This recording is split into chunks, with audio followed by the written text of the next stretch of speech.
Bismillahirrahmanirrahim. Assalamualaikum warahmatullahi wabarakatuh.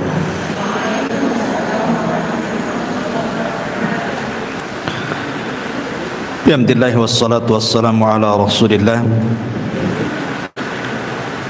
wa ala alihi wa sahbihi wa mawalah wa la hawla wa la quwata illa billahi wa ba'd.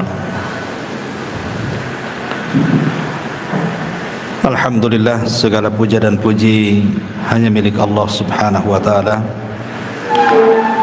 Salawat dan juga salam kita hadiahkan kepada Rasul kita Nabi besar Muhammad sallallahu alaihi wa ala alihi wasallam. Pembahasan di pagi hari ini, insyaallah kita akan membahas seputar renungan kematian. Dan ini pembahasan seputar alam barzah, dari mulai kematian, kemudian masuk ke alam barzah. Di sana ada himpitan kuburan, fitnah kubur, azab kubur, kemudian juga apa saja yang bisa menyelamatkan kita dari azab kubur, kemudian amal-amal apa saja yang bermanfaat bagi si mayat, dan begitu seterusnya. Ma'asyiral muslimat yang dimuliakan Allah subhanahu wa ta'ala, Allah subhanahu wa ta'ala berfirman, kullu nafsin dha'iqatul maut. Setiap jiwa itu pasti mengalami kematian. Siapapun manusianya, bahkan para nabi sekalipun disentuh dengan kematian. Walaupun ada diperselisihkan seperti Nabi Ilyas, apakah dia masih hidup, kemudian Nabi Khidir, apakah dia masih hidup, tapi pendapat yang kuat wallahu a'lam bahwa mereka juga sudah meninggal, kecuali yang dikecualikan Allah, Isa ibnu Maryam. Karena memang Allah subhanahu wa ta'ala yang berfirman bahwa Isa itu belum meninggal. Tetapi semua manusia pasti meninggal, hatta Isa sekalipun akan meninggal. Makanya ketika para ulama membahas kenapa Nabi Adam alaihi salatu wassalam diturunkan dari sorga ke bumi, supaya mengalami kematian. Sebab kalau Adam tetap di sorga, Adam tidak akan mengalami kematian. Karena sorga itu darul khulud, tempat memang dikekalkan di situ. Makanya Adam supaya disentuh dari kematian, hikmahnya adalah diturunkan dia dari sorga ke bumi. Makanya Adam pun disentuh dengan kematian, dan seluruh anak turunannya juga disentuh dengan kematian. Apalagi kematian itu kan sesuatu yang sudah ditakdirkan. Setiap manusia itu sudah ada takdirnya. Dan semakin jauh periode Adam sampai ke umat Rasul kita Muhammad sallallahu alaihi wasallam, maka usia manusia juga semakin pendek.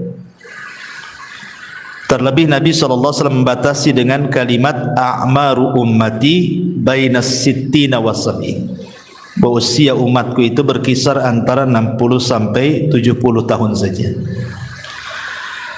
Artinya sedikit sekali yang melewati 70 tahun. Rata-rata manusia itu 70 tahun ke bawah pasti sudah meninggal.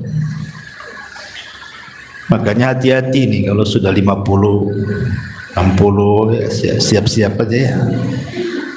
Karena Rasul membatasi masalahnya. Kalaupun lewat, maka patut disyukuri. Karena Nabi SAW mengatakan sebaik-baik manusia itu yang panjang umurnya dan baik amalannya. Maka kalau dilewatkan 70 tahun berarti harus dijaga amalannya. Bicara tentang kematian, kita tahu bahwa di antara arkanul kiamah, rukun-rukun kiamat itu atau rukun-rukun hari akhir itu, salah satunya adalah al-maut, kematian. Makanya Nabi SAW mengatakan, idza mata ahadukum qamat qiyamatuh. Kalau seandainya salah seorang di antara kalian itu meninggal, berarti telah tegak kiamat padanya. Kiamat itu maksudnya kiamat besar itu pasti terjadi. Sebagaimana kematian juga pasti berlaku. Tetapi dari dua perkara ini yang jelas-jelas adalah kematian. Yang pasti itu pasti adalah kematian. Sebab kiamat besar itu belum pasti kapan terjadinya. Karena Nabi SAW sendiri ketika ditanya oleh malaikat Jibril kapan kiamat, Rasul tidak jawab kan. Rasul hanya mengatakan mal mas'ulu anha bi'a'lama minas sa'il. Orang yang ditanya tidak lebih paham daripada orang yang bertanya. Maknanya Rasul dan Jibril sama-sama tidak tahu kapan kiamat. Tapi kalau kematian itu sudah kepastian. Kenapa? Karena Rasul sudah membatasi umur antara 60 sampai 70 tahun, sedikit yang melewati itu kata Nabi. Lah dari sini karena kematian jauh lebih pasti dibandingkan kiamat, maka sudah selayaknya manusia itu punya persiapan. Apa persiapannya? Tentu tidak lain dan bukan taqwallahi azza wa jalla, bertakwa kepada Allah subhanahu wa ta'ala. Ma'asyiral muslimat yang dimuliakan Allah subhanahu wa ta'ala, ada hadis yang panjang sekali. Hadis ini dari Bara bin Azib radhiyallahu anhu. Jadi suatu ketika Nabi SAW itu bersama para sahabat sedang hendak menguburkan salah satu jenazah. Tetapi ketika itu yang menggali lubang belum selesai menggali lahat, sehingga Rasul saat-saat menanti penggalian lahat itu, Rasul mengumpulkan para sahabatnya kemudian berceramah seputar dicabutnya ruh mukmin dan kafir. Lah Nabi SAW kemudian menjelaskan, adapun ruhnya seorang mukmin, kata Nabi SAW, maka akan dicabut dimulai dari jari jemari kaki dan juga tangan. Jadi ruh itu tercabut dari jari jemari dulu, kemudian naik ke atas sampai kemudian di tenggorokan. Lah apabila ruh itu sudah berkumpul di tenggorokan, maknanya ruh tidak mungkin dikembalikan. Kalau ruh sudah sampai di tenggorokan, ruh tidak mungkin dikembalikan lagi ke badannya. Inilah isyarat firman Allah subhanahu wa ta'ala, hatta idza balagatit taraqi wa qila man ra. Hatta idza balagatit taraq, sampai ketika ruh itu di tenggorokan, maka Allah katakan apa? Wa qila man ra. Siapa yang bisa meruqyah dia? Maksudnya mengembalikan ruh ke dalam jasadnya gitu. Tidak ada. Dari sini Rasul mengatakan bahwa tobat seorang hamba tertutup dan tidak ada guna apabila ruh sudah sampai di tenggorokan. Kata Nabi SAW, innallaha yakbalu taubata abdin ma lam yugharghir. Allah itu masih menerima tobatnya seorang hamba sebelum ruh berada di tenggorokan. Kenapa demikian? Karena tadi ruh tidak bisa dikembalikan. Makanya ada dua waktu tobat itu diterima. Pertama, ruh belum mengumpul di tenggorokan. Yang kedua, matahari belum terbit dari arah barat. Kalau dua perkara belum terjadi, maka ada kesempatan tobat. Tapi kalau dua waktu sudah terjadi, maka tobat tertutup. Kemudian Nabi SAW mengatakan, apabila ruh dicabut itu tabi'ahul basar, jadi pandangan kita mengikuti.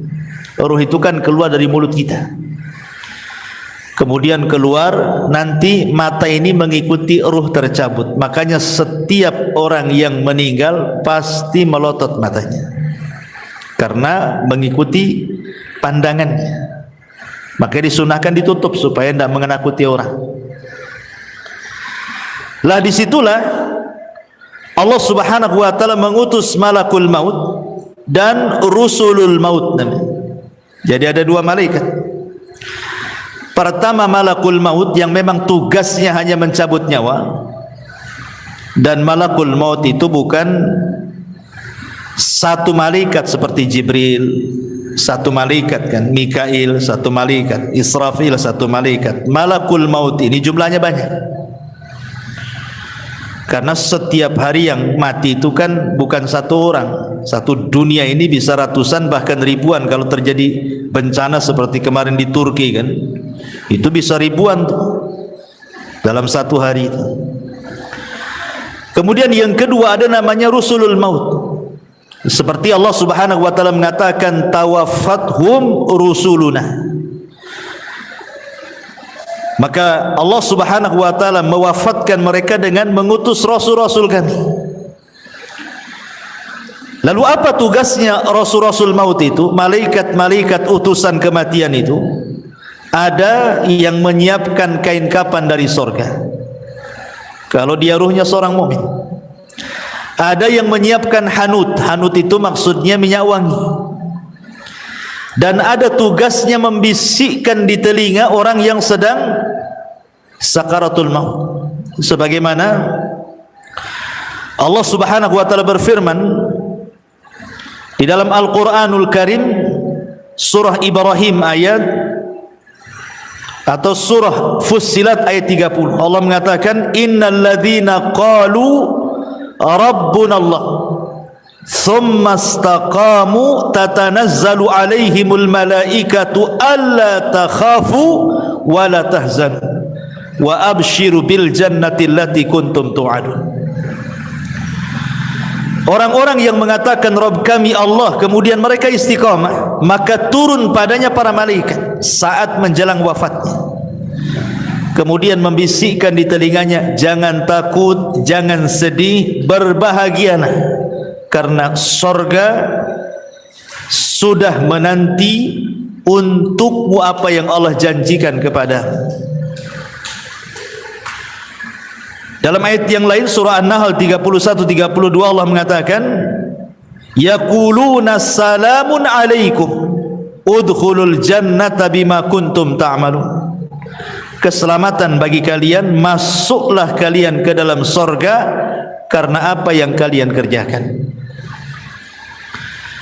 Makanya kemudian Nabi SAW mempermisalkan saking lembutnya malaikat pencabut nyawa.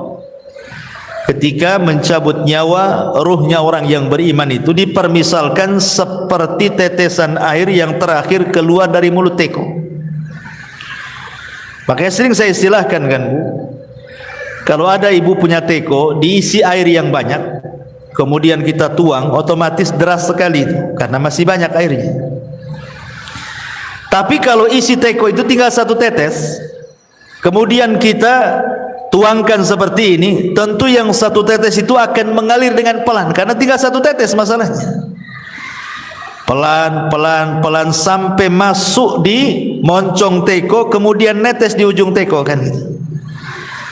Lah Rasul sallallahu alaihi wasallam mempermisalkan seperti itulah lembutnya ruh seorang mukmin ketika dicabut. Seperti tetesan yang terakhir.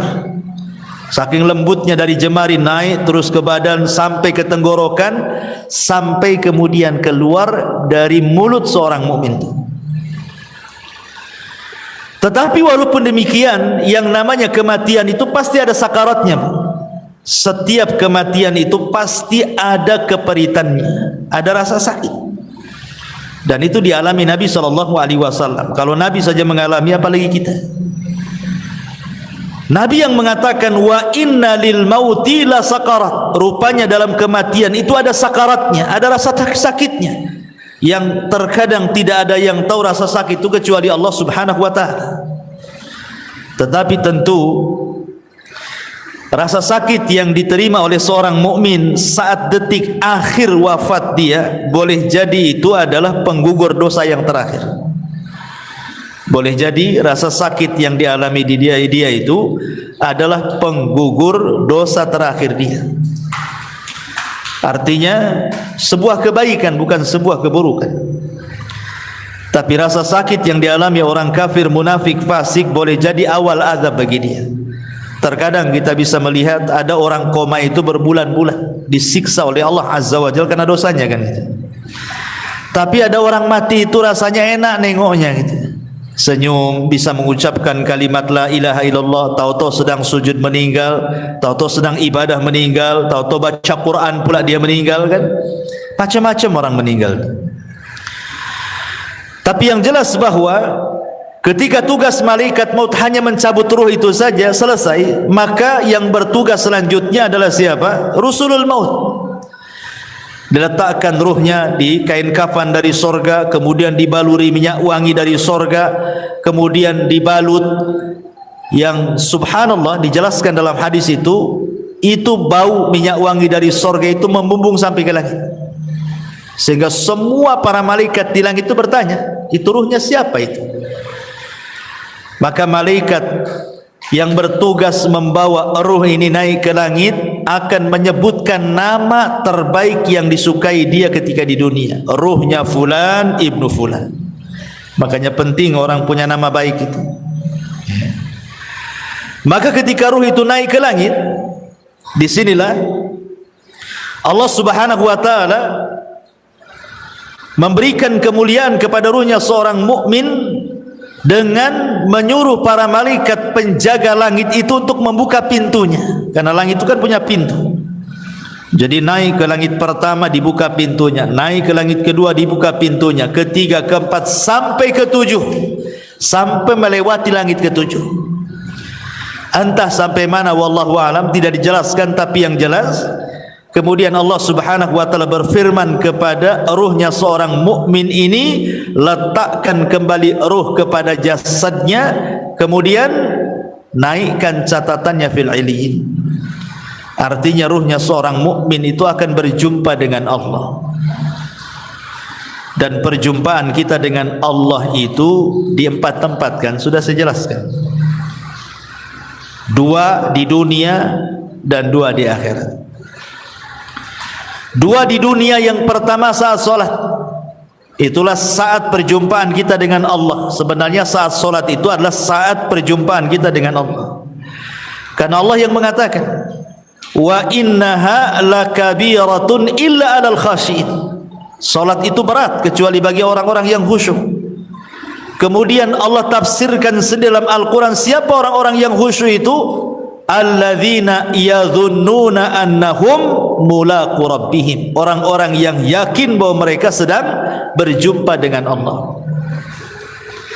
Kemudian yang kedua, ini saat sakaratul maut ini, saat ruh dibawa oleh malaikat rusulul maut ke melintasi langit ketujuh, itu juga berjumpa dengan Allah. Dan Allah katakan kembalikan ruhnya ke dalam jasadnya, kemudian naikkan catatannya di tempat yang paling tinggi yang disebut dengan Illiyin. Kemudian 2 nanti kelak pada hari kiamat, ketika Allah Subhanahu wa taala menggiring manusia sesuai dengan sesembahannya. Jadi Allah akan mengumpulkan manusia itu sesuai dengan sesembahannya. Yang nyembah sapi di sana, yang nyembah ular di sana, yang nyembah batu di sana. Jadi manusia itu akan dikumpulkan bersama sesembahannya. Ketika semua manusia dikumpulkan bersama sesembahannya, disitulah Allah Subhanahu wa taala akan menampakkan siapa yang menyembah kepada dirinya. akan menampakkan kepada manusia yang selama ini menyembah kepada dirinya. Anehnya, di situ orang yang beriman dengan orang munafik dikumpulkan. Ketika Allah Subhanahu wa taala kemudian menyingkapkan dirinya, maka semua orang-orang yang beriman sujud. Tapi orang-orang munafik tidak bisa sujud. Fala yastati'un. Inilah perjumpaan orang-orang yang beriman kelak di padang mahsyar. Dan yang terakhir tentu di sorga. Dan itu nikmat yang paling besar, ru'yatullahi azza wa jalla, memandang wajah Allah Subhanahu wa ta'ala. Jadi ketika ruh itu kemudian naik ke langit dan Allah Subhanahu wa ta'ala memerintahkan untuk dikembalikan ke dalam jasadnya, kapan itu peristiwa ini? Ketika manusia sibuk sedang fardu kifayah. Jadi ketika mayat meninggal, ruh diangkat itu kan orang-orang sibuk tuh, ada yang memandikan, ya kan? Ada yang mengkafankan, ada yang menyolatkan. Jadi mayat itu sendiri yang sudah tidak ada ruh itu sibuk sedang di fardu kifayahkan, sementara ruh itu punya kesibukan sendiri, gitu maksudnya. Baru setelah kemudian selesai menyolatkan, kemudian ruh ini dimasukkan ke dalam jasadnya dimasukkan ke dalam keranda, kemudian menuju kuburan, ya kan? Maka ruh ini kemudian masuk di situ. Kalau ruhnya orang-orang yang beriman, maka akan bicara, qaddimuni qaddimuni, segerakan aku katanya. Jadi ketika berada di atas kendaraan itu, keranda itu, maka ruhnya orang yang beriman itu yang masuk ke dalam jasadnya, dia akan bicara, tapi tidak ada yang mendengar. Ya, walaupun mungkin suaminya, istrinya, ayahnya, anaknya, nggak ada yang mendengar. Walaupun dia teriak-teriak qaddimuni qaddimuni gitu, segerakan aku. Tapi kalau ruhnya orang kafir, ruhnya orang munafik, ruhnya orang-orang fasik, dia akan berteriak-teriak, celaka kalian, celaka kalian. Ya wailaha aina tadhhabun, celaka kalian, mau dibawa kemana aku ini, katanya. Ini kalau ruhnya orang jahat nih, mereka akan mengatakan, ya wailaha aina tadhhabuna biha, hendak dibawa kemana aku ini. Subhanallah. Kata Nabi SAW, yasma'u sautuha atau yasma'u sautaha kullu syai'in, segala sesuatu mendengar teriakannya, illal ins, kecuali manusia. Manusia tidak mendengar. Jadi ketika ruh sudah menyatu dengan jasadnya, kemudian dibawa ke arah kuburan dan hendak dikuburkan itu, dia berteriak-teriak. Binatang mendengarnya, semua makhluk mendengarnya, kecuali manusia dan jin tidak bisa mendengar. Tetapi kalau ruhnya orang baik, tadi saya katakan apa? Dia akan mengatakan qaddimuni qaddimuni, segerakan aku katanya. Subhanallah kan? Justru senang orang-orang yang beriman itu suruh disegerakan. Dari sini Nabi SAW mengatakan apa? Asri'u bil janazah, segerakan kalian memfardu kifayahkan jenazah. Kenapa demikian? Wa in taku salihatan fa khairun tuqaddimuna. Kalau memang ini orang baik, maka anda sudah berlaku kebaikan kepada orang ini dengan menyegerakan. Wa in taku ghaira dzalik, tapi kalau tidak demikian, maksudnya dia orang jahat, fa syarrun tadhauna fi riqabikum, itu sama saja meletakkan keburukan di rumah kalian. Maka segerakan. Mau orang baik segerakan, mau orang jahat segerakan. Kalau orang baik berarti kebaikan bagi si mayat, kalau orang jahat sama saja meletakkan kejahatan di rumah. Maka segerakan. Dan si mayat juga ngomong begitu, qaddimuni, segerakan aku katanya. Tapi kalau orang jahat dia mengatakan, ya wailaha aina tadhhabuna biha, mau dibawa kemana aku katanya. Akhirnya kemudian ketika betul-betul sudah dimasukkan ke liang lahat, si mayat ini sempat mendengar suara terompah. Orang-orang yang mengantarkannya itu masih mendengar dia. sampai ketika sayup-sayup semakin jauh karena meninggalkan dia. Ketika sudah les, sudah enggak ada suara lagi, maknanya dia sudah ditinggal. Dari sini kata Nabi SAW, yang pertama kali meninggalkan si mayat itu apa? Hartanya. Yang pertama kali meninggalkan si mayat itu hartanya, baru setelah itu keluarganya. Makanya Nabi SAW mengatakan dalam sebuah hadis seperti itu. Jadi yang pertama berpisah dari si mayat itu hartanya dulu. Coba sekaya apapun orang mati itu, kalau dia sudah meninggal, tetap saja kain kafannya yang murah kan itu. Walaupun dia miliarder sekalipun, tetap saja kain kafannya yang murah, yang putih. Tidak ada juga orang kaya dikafani dengan kain kafan yang mahal kan. Dari sini hartanya terputus. Percuma punya uang tapi juga tidak bisa digunakan.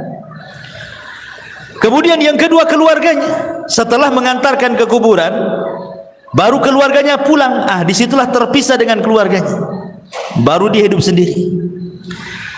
Makanya Nabi SAW ketika menjelaskan tentang seputar kuburan itu, Nabi SAW mengatakan dalam hadis Abi Hurairah radhiyallahu anhu, kata Nabi SAW, anna imra'ata sauda kana taqumul masjidah. Ada wanita berkulit hitam itu biasa menyapu di masjid Nabi SAW. Kemudian wanita ini meninggal. Nabi SAW tidak diberitahu. Kata Rasul, afala kuntum adzantumuni, kenapa kalian tidak menghabarkan kematian wanita itu, katanya. Maka Rasul mengatakan, duluni ala qabriha, kalau begitu tunjukkan di mana kuburannya. Kemudian Nabi SAW setelah ditunjukkan kuburannya, apa kata Rasul? Inna hadhil kubur mamlu'atun zulmatun ala ahliha wa inna Allah azza wa jal yunawwiruha lahum bis salati alaihim. Kata Nabi SAW, sesungguhnya kuburan-kuburan ini dipenuhi dengan kegelapan-kegelapan bagi para penghuninya, dan sesungguhnya Allah Subhanahu wa taala menyinarinya bagi mereka dengan salatku terhadap mereka. Dari sini kita tahu bahwa orang masuk kuburan itu gelap, sangat gelap gitu ya, karena Rasul yang mengatakan bahwa kuburan-kuburan ini penuh dengan kegelapan. Bukan hanya penuh dengan kegelapan, Bu ya, tapi penuh dengan ketakutan. Dan itu disebutkan dari Hani radhiyallahu an, budaknya Utsman ibn Affan radhiyallahu an. Dia berkata, kana Utsman idza waqafa ala qabrin baka hatta yablu lihiyatahu. Kebiasaan Utsman, kata Hani ini, jika berhenti di sebuah kuburan, beliau menangis sampai tangisannya membasahi janggutnya.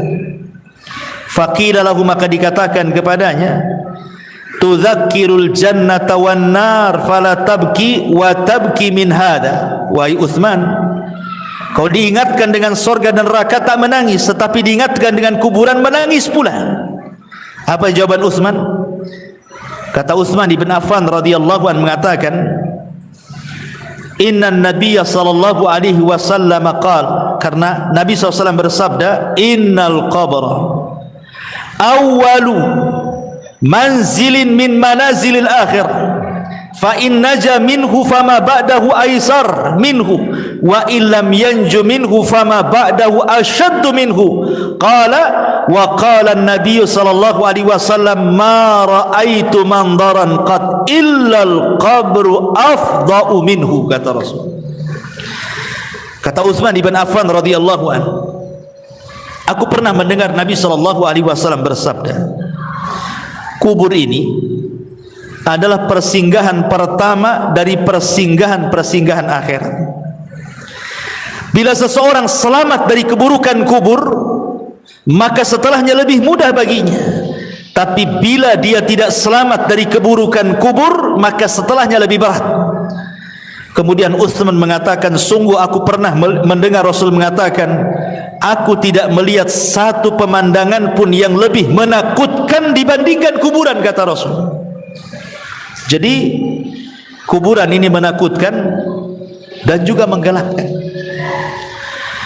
Lah ketika kemudian si mayat ini sedikit demi sedikit kan sudah hilang suara terompah yang didengar yang mengantarkannya itu, disitulah datang dua malaikat yang disebut dalam hadis itu namanya Munkar dan juga Nakir. Apa yang dilakukan Munkar dan Nakir? Kata Nabi dalam hadis Bara bin Azib ini, fayatihi malakani. Kemudian dua malaikat datang kepadanya, fayajlisanihi, maka mendudukkan si mayat itu yang sudah ditiupkan roh itu tadi. Fayaqulani lahu, maka keduanya akan membentak dan mengatakan, man rabbuk, siapa Rabbmu? Fayaqul, karena dia orang yang beriman, dia mengatakan Rabbi Allah, Rabbku Allah. Fayaqulani lahu, maka keduanya akan mengatakan kembali, ma dinuk, apa agamamu? Fayaqul, maka dia akan mengatakan diniyal Islam, agamaku Islam. Fayaqulani lahu, maka dua malaikat akan berkata lagi, ma hadzal rajul alladzi bu'itsa fikum, tahukah kalian siapa orang yang diutus kepada kalian ini? Fayaqul, karena dia orang yang beriman, dia mengatakan huwa Rasulullah sallallahu alaihi wasallam, dia adalah Rasul sallallahu alaihi wasallam Muhammad ibn Abdullah alaihi salatu wassalam. Kemudian malaikat tadi berkata lagi, wa ma yudrik, bagaimana kau tahu dia Rasulullah? Kok bisa kamu tahu dia Rasulullah? Fayaqul, maka dia mengatakan qara'tu kitab Allah fa amantu bihi wa saddaqtu, aku membaca Al-Quran, ku beriman dengan Quran, ku benarkan Quran. Fayunadi munadin fis sama, ketika dia bicara seperti itu, maka tiba-tiba ada penyeru dari langit, ang sadaqa abdi, hambaku telah benar, hambaku telah benar dengan jawabannya. Apa yang terjadi?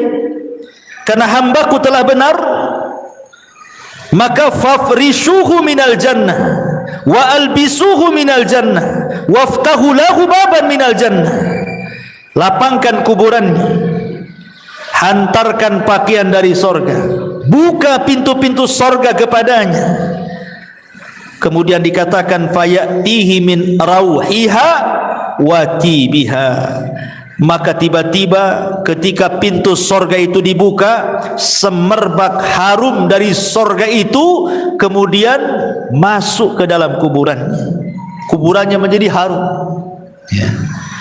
Kemudian ketika itu wa yufsahu lahu fi qabrihi madda basarihi, tiba-tiba kuburannya diluaskan sejauh mata memandang. Jadi kalau ibu naik di atas ketinggian kemudian melihat gitu ya, sampai di mana, itulah maksudnya sejauh mata memandang itu. Tapi dalam riwayat yang lain diluaskan itu 70 hasta kali 70 hasta, luasnya kuburan itu diluaskan. Tentu ini alam gaib ya bukan Bu, karena sehebat apapun alat dunia, anggaplah dipasang CCTV sekalipun, ya tetap saja segitu. Coba saja taruh CCTV, pantaulah itu di CCTV itu, apakah dia menyempit ataukah melebar, ya tetap saja segitu kan. Artinya bahwa alam kubur ini bagian daripada alam gaib. Kenapa kita tidak tahu dan kita tidak bisa memprediksi kan bahwa kuburan ini meluas atau menyempit? Karena antara alam dunia dan alam kubur itu ada namanya barzah, maka disebut alam barzah. Barzah itu tembok penghalang antara alam dunia dan alam kubur itu. Makanya Allah mengatakan dalam Al-Quran itu bahwa di situ terdapat barzakhun ila yaumil yub'atsun, ada barzah pemisah antara dunia dan alam kubur sampai hari dibangkitkan. Ma'asyiral muslimat yang dimuliakan Allah Subhanahu wa taala, apa yang terjadi setelahnya? Setelah kuburannya diluaskan sejauh mata memandang, subhanallah, wa ya'tihi rajulun hasanul wajhi, tiba-tiba datang seseorang indah pakaiannya, hasanul thiyab, indah wajahnya, hasanul wajhi, indah wajahnya, hasanul thiyab, indah pakaiannya, tayyibur rihi, sangat harum baunya. Fayaqul, dan dia mengatakan, abshir billadhi yasurruka hadha yaumuka alladhi kunta tu'ad. Kemudian orang ini mengatakan, berbahagialah, berbahagialah katanya, dengan apa yang menyenangkan dirimu, inilah hari yang engkau tunggu selama ini katanya. Kemudian dia mengatakan, si mayat ini, man anta, siapa kamu? Fawajhukal wajhu yaji'u bil khairi, aku lihat wajahmu mendatangkan kebaikan. Siapa kamu ini, sudah berbuat baik menemani aku di kuburan ini gitu ya. Fayaqul, maka dia mengatakan, ana amalukas saleh, sayalah amal saleh, sayalah amal salehmu. Dalam riwayat, ketika dia mendapatkan kebaikan itu, maka orang ini mengatakan di hadapan si mayat yang beriman itu, nim naumatal arush, kalau begitu tidurlah engkau layaknya pengantin baru. Jadi disuruh tidur, sehingga ketika dia tidur, dia mimpi dengan mimpi yang indah. Itulah disebut nikmat kubur ya. Mimpi sangat indah sekali, sehingga tanpa kemudian disadar, tahu-tahu kiamat pula dibangkitkan. Ketika kiamat dibangkitkan itulah, maka orang yang baik ini kemudian memberitahu bahwa Israfil akan meniupkan sangkakalanya. Kemudian orang ini mengatakan, siapa kamu ini sebenarnya? Maka orang baik ini mengatakan, ana amalukas saleh, sayalah amal solehmu. Maksudnya, sayalah solatmu, sayalah puasamu, sayalah zakatmu, sayalah silaturahimmu, sayalah ibadahmu.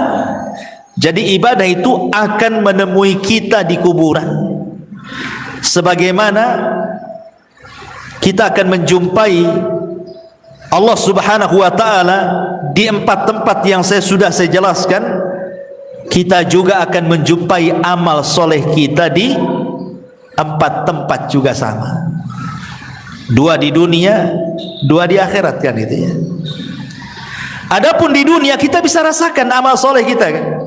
Ibu kalau hari-hari ngaji seperti ini kan tambah itu kan iman kita itu rasanya itu mau ibadah itu semangat, itu artinya kita mendapatkan amal soleh kita di dunia itu ada pengaruhnya. Sebagaimana orang maksiat kan ada pengaruhnya bukan? Futur, malas gitu ya kan. Maka amal soleh juga kita bisa dapati gitu ya, dengan semangatnya kita beribadah. Karena iman dalam definisi ahli sunnah itu yazidu bitta'ah, bertambah karena ketaatan. Kita bisa rasakan itu. Kemudian yang kedua, di sini dalam kuburan ini kita akan mendapatkan amal soleh kita dalam wujud manusia. Sehingga ketika ditanya, siapa engkau ini? Wajahmu kok wajah yang baik sekali. Maka dia akan mengatakan, ana amalukas soleh, saya amal solehmu. Artinya kita akan mendapatkan amal soleh kita kan di kuburan ini dalam bentuk manusia yang akan menemani kita sepanjang kita di kuburan kita. Sehingga sebagian para ulama ketika membahas apakah orang-orang yang dikubur itu bisa merasakan perjalanan waktu, sama dengan kayak ibu kita sekarang kan bisa kita merasakan perjalanan waktu kan Bu ya, pagi aktivitasnya apa, siang aktivitasnya apa, sore apa, malam apa, besok pagi lagi kan bisa kita merasakan aktivitas waktu itu berjalan kan itu ya. Ya, hari, minggu, bulan, tahun kita bisa merasakan. Pertanyaannya, apakah orang-orang yang dikubur juga merasakan ada aktivitas waktu sehari-hari? Pagi, siang, sore, malam, ke pagi lagi, siang, sore, malam, ke pagi lagi gitu ya.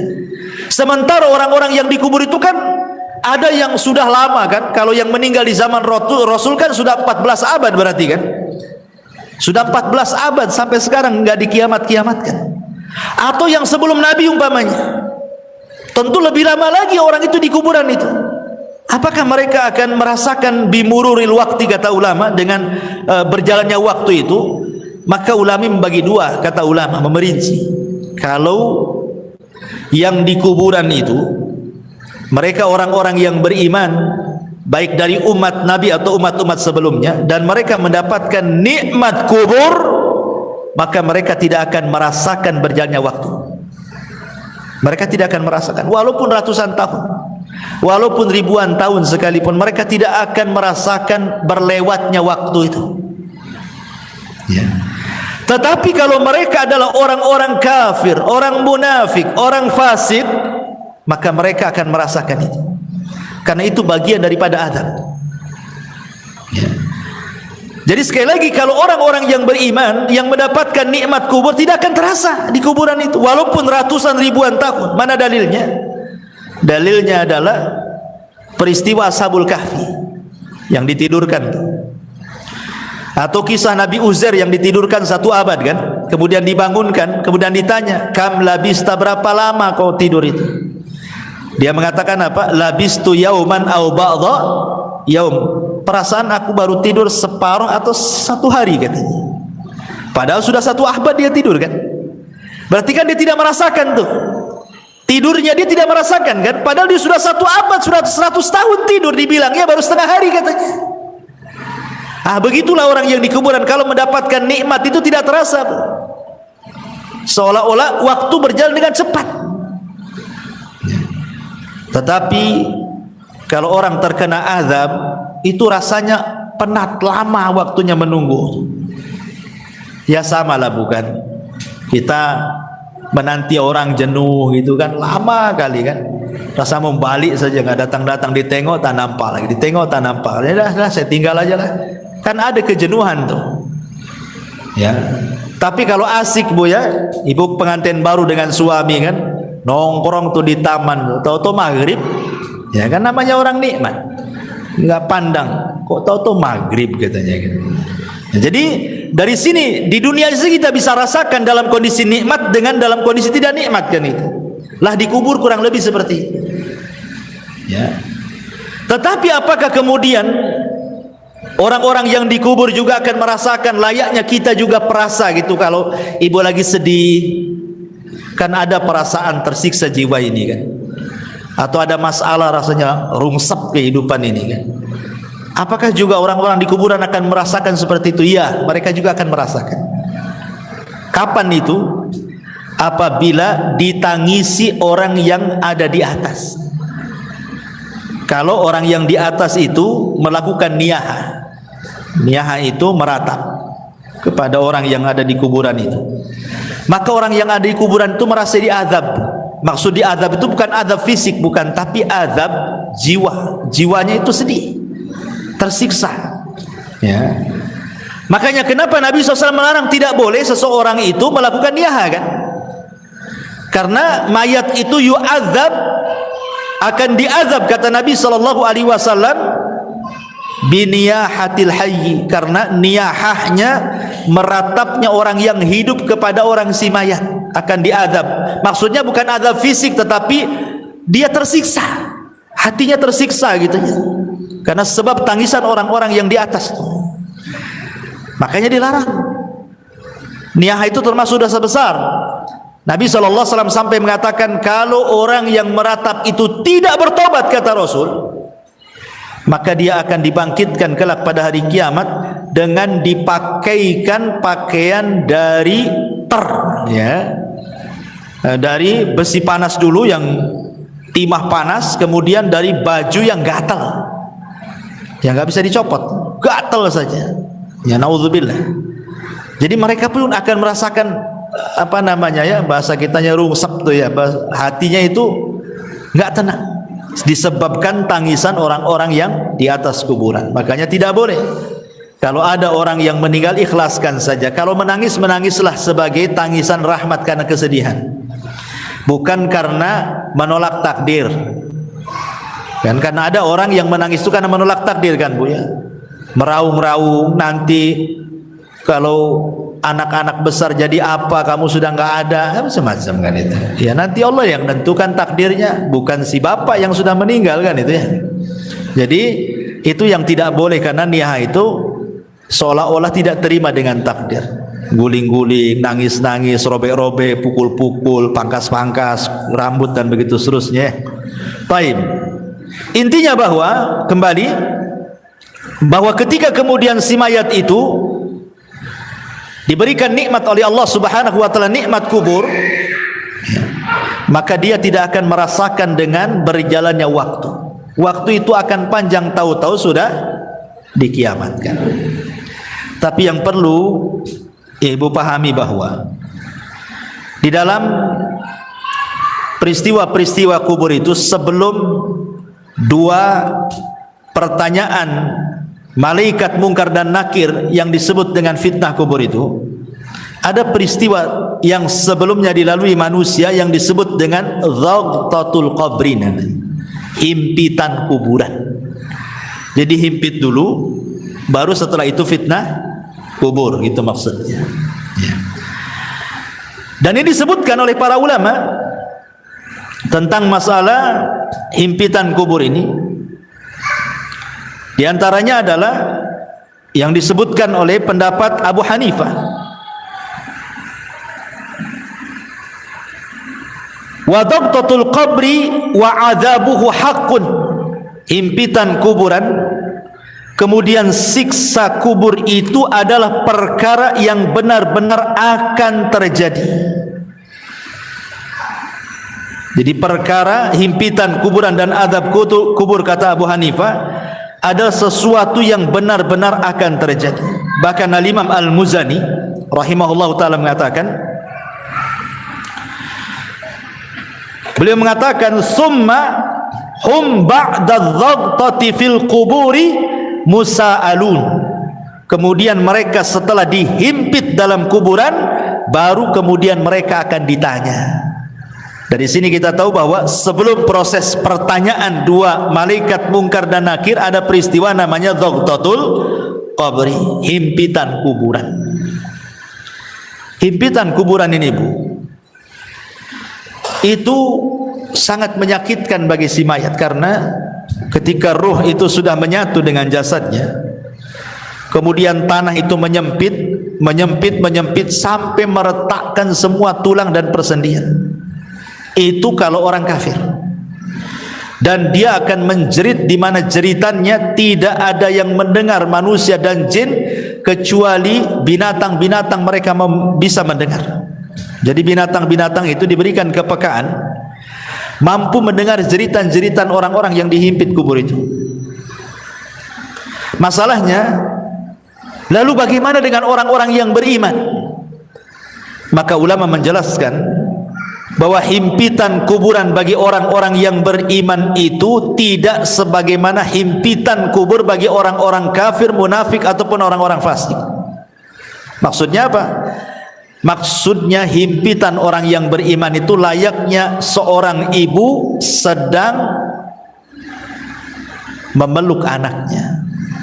Jadi kalau ada anak bayi ibu peluk gitu ya, seperti itulah seorang mukmin ketika dihimpit oleh kuburan. Jadi tanah itu seolah-olah ibu bagi kita, dan kita anak dari tanah itu. Jadi tanah itu menghimpit kita itu seperti seolah-olah ibu memeluk seorang bayi. Kenapa demikian? Sebab kalau seandainya himpitan itu meretakkan gitu ya, menyakitkan persendian, meretakkan tulang-tulang, tentu akan bercanggah dengan hadis-hadis. Seperti umpamanya Nabi SAW ketika didatangkan seorang bayi kemudian dikubur, kata Nabi SAW, kalau ada orang yang selamat dari himpitan kubur, tentu bayi ini kan selamat. Bayi ini salahnya apa? Kok dihimpit? Kan belum berbuat dosa kan? Berarti himpitan bayi ini tidak akan mempengaruhi kepada bayi. Atau ketika Nabi SAW menceritakan tentang Sa'd bin Mu'adz, seorang pemimpin Aus, yang ketika meninggal itu kan bergegar arasnya, 70.000 malaikat turun mengantarkan jenazahnya. Kemudian Nabi SAW mengatakan, kalau ada orang yang selamat dari himpitan kubur, inilah orangnya, katanya. Maksudnya Sa'd bin Mu'adz. Tapi dia pun tak selamat. Berarti menunjukkan bahwa bukan himpitan kubur kepada Sa'd bin Mu'adz atau kepada bayi tidak akan sama dengan himpitan kepada orang-orang kafir. Ya, makanya ulama memberikan catatan, himpitan kuburan kepada orang-orang yang beriman layaknya seorang ibu memeluk bayinya dengan lembut, Jadi bukan sebuah siksaan gitu maksudnya, tetapi justru sebuah kabar gembira. Baru setelah himpitan baru namanya fitnah kubur, pertanyaan tadi ya. Baru setelah itu tergolong manusia kepada dua kelompok, bisa masuk pada nikmat kubur, bisa masuk kepada azab kubur ya. Baik, ma'asyiral muslimat yang dimuliakan Allah Subhanahu wa taala. Ini satu sisi ya. Maksudnya kalau ruhnya itu orang yang beriman. Sekarang kalau ruhnya orang kafir munafik, tentu sebaliknya. Sebaliknya daripada ruhnya orang-orang yang beriman. Ya. Di antaranya adalah Nabi SAW mengatakan kalau ruhnya orang kafir ketika dicabut, Bu, itu Nabi SAW mempermisalkan seperti safud. Safud itu macam pisau yang bengkok seperti ini. Ini safud di pisau bengkok macam serulit gitu ya. Kemudian didatangkan kambing wol yang belum dicukur. Taulah bukan kambing Australia yang banyak gimbal-gimbal tuh rambutnya. Ya, kemudian pisau ini dibenamkan di kambing wol tadi. Kemudian setelah itu disiram. Secara otomatis maka bulu-bulu kambing yang disiram itu kan akan nempel di pisau, Bu. Setelah nempel di pisau, kemudian ibu cabut paksa pisau itu dengan sangat keras gitu ya. Apa yang terjadi? Pasti akan merontokkan bulu-bulunya. Kata Nabi SAW, seperti itulah ruhnya orang kafir, munafik, fasik dicabut oleh malaikat maut. Jadi akan merontokkan persendiannya. Karena ketika malakul maut mencabut ruhnya orang kafir, munafik, fasik itu, maka rusulul maut akan menghembuskan dan menakut-nakuti di telinga orang-orang yang akan dicabut itu dan mengatakan, hei ruh yang busuk, ruh yang jahat, ruh yang jelek, keluar. Di sana kemurkaan dan kemarahan Allah sudah menantimu katanya. Gimana dia mau keluar ditakut-takuti seperti itu? Tentu tidak akan keluar. Makanya dipaksa. Dia keluarnya itu dipaksa sehingga dia akan merontokkan semua persendiannya. Dia akan merasakan sakit yang luar biasa ya. Kemudian setelah ruhnya diletakkan di kain kafan dari neraka, kemudian bau busuknya melambung ke langit, semua malaikat mencaci maki dia. Tidak ada satupun malaikat memujinya, Bu. Bahkan mencaci maki, ini ruhnya siapa busuk sekali. Bahkan malaikat-malaikat penjaga pintu langit pertama tidak akan membuka pintunya. Jangan langit kedua, langit ketiga. Langit pertama saja nggak mau buka pintunya. Dan Allah hanya mengatakan dari atas sana dan mengatakan, jatuhkan ruhnya ke dalam jasadnya. Letakkan catatannya di bumi yang paling dasar yang disebut dengan sijin. Coba bayangkan, ruh itu dilempar, Bu, sama malaikat. Tidak dihantar. Sehingga ketika ruh itu menyatu dengan jasadnya itu, ibarat ibu jatuh dari ketinggian tuh, gebuk gitu ya. Gimana rasanya? Seperti itulah rasanya. Sehingga rasanya tulang ini patah semua. Karena yang merasakan sakit itu bukan jasad, Bu, ruh. Kalau ruh dicabut, Bu, walaupun ibu dicabik-cabik jasadnya, dipotong-potong, dimutilasi, dicongkel matanya, dipotong telinganya, dicabut jarinya, enggak akan merasakan sakit kalau ruhnya dicabut. Tapi kalau ruhnya dikembalikan, itulah sakit yang dialami itu, bagaikan dia jatuh dari ketinggian, itu yang dia rasakan ya. Sudah itu pula kemudian tiba-tiba dihimpit kuburan gitu, retak semuanya kan. Sudah jatuh dari ketinggian, dihimpit dengan kuburan, makin retak semuanya lah. Sedang dia merasakan sakit, tiba-tiba dibentak pula malaikat Munkar dan Nakir. Kayak apa tuh coba? Siapa Rabb? Siapa nabimu? Ya. Siapa agamamu? Ya, nggak bisa jawablah dia. Dia aja masih merasakan sakit yang luar biasa. Ya. Makanya ma'asyiral muslimat yang dimuliakan Allah Azza wa Jal, maka dia akan terus menjerit-jerit dalam kuburannya. Manusia dan jin tidak akan mendengarnya kecuali hewan-hewan atau binatang-binatang yang Allah takdirkan mampu mendengarnya. Ma'asyiral muslimat yang dimuliakan, dan begitu seterusnya. Dan Allah Subhanahu wa taala ketika dia tidak sanggup menjawab, apa kata Allah? Angkadzaba 'abdi, hambaku telah berdusta. Bukakan pintu neraka, hempaskan panasnya. Lah disitulah dia akan mengalami yang disebut dengan azab kubur ya. Ini sekilas tentang kematian, fitnah, himpitan, azab dan juga nikmat kubur. Baik. Kita masuk pada pembahasan berikutnya. Ma'asyiral muslimat yang dimuliakan Allah Subhanahu wa taala.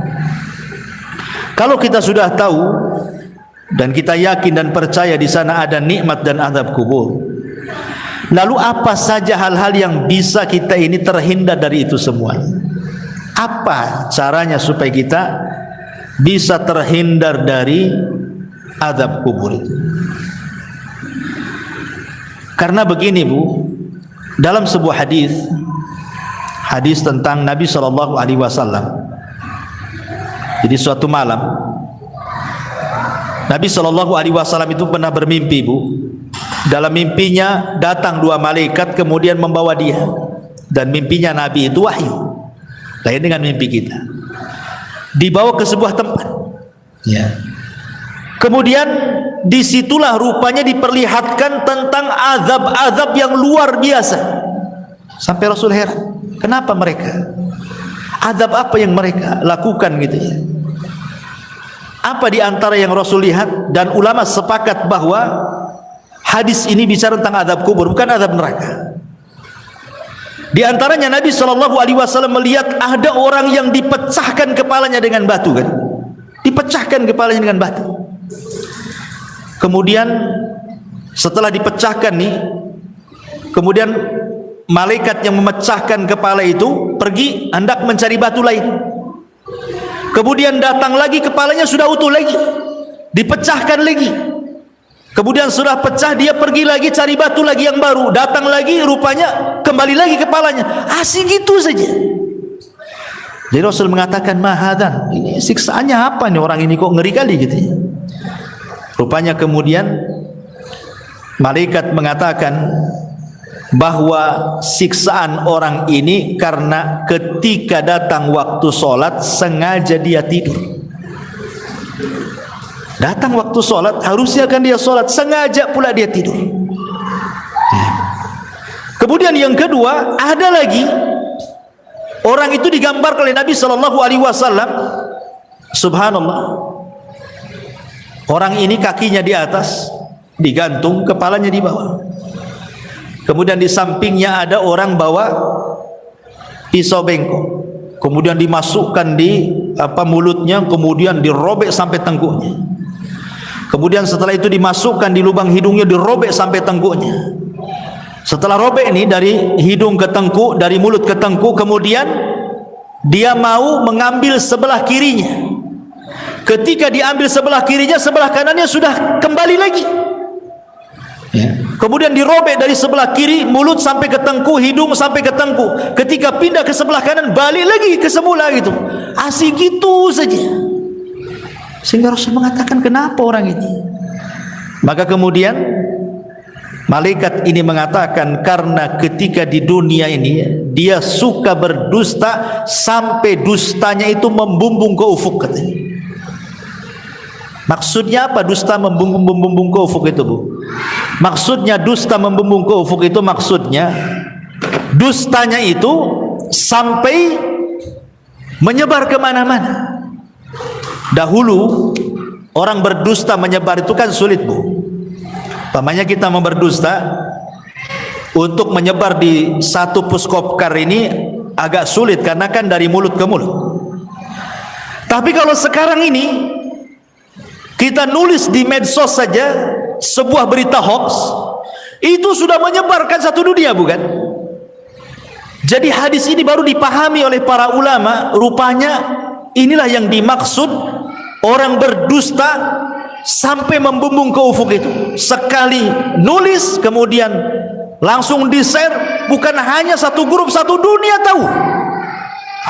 Inilah maksudnya berdusta membumbung ke ufuk ini. Naudzubillah, sekarang loh hari-hari orang berdusta semua orang lihat. Ya, maaf saya minum.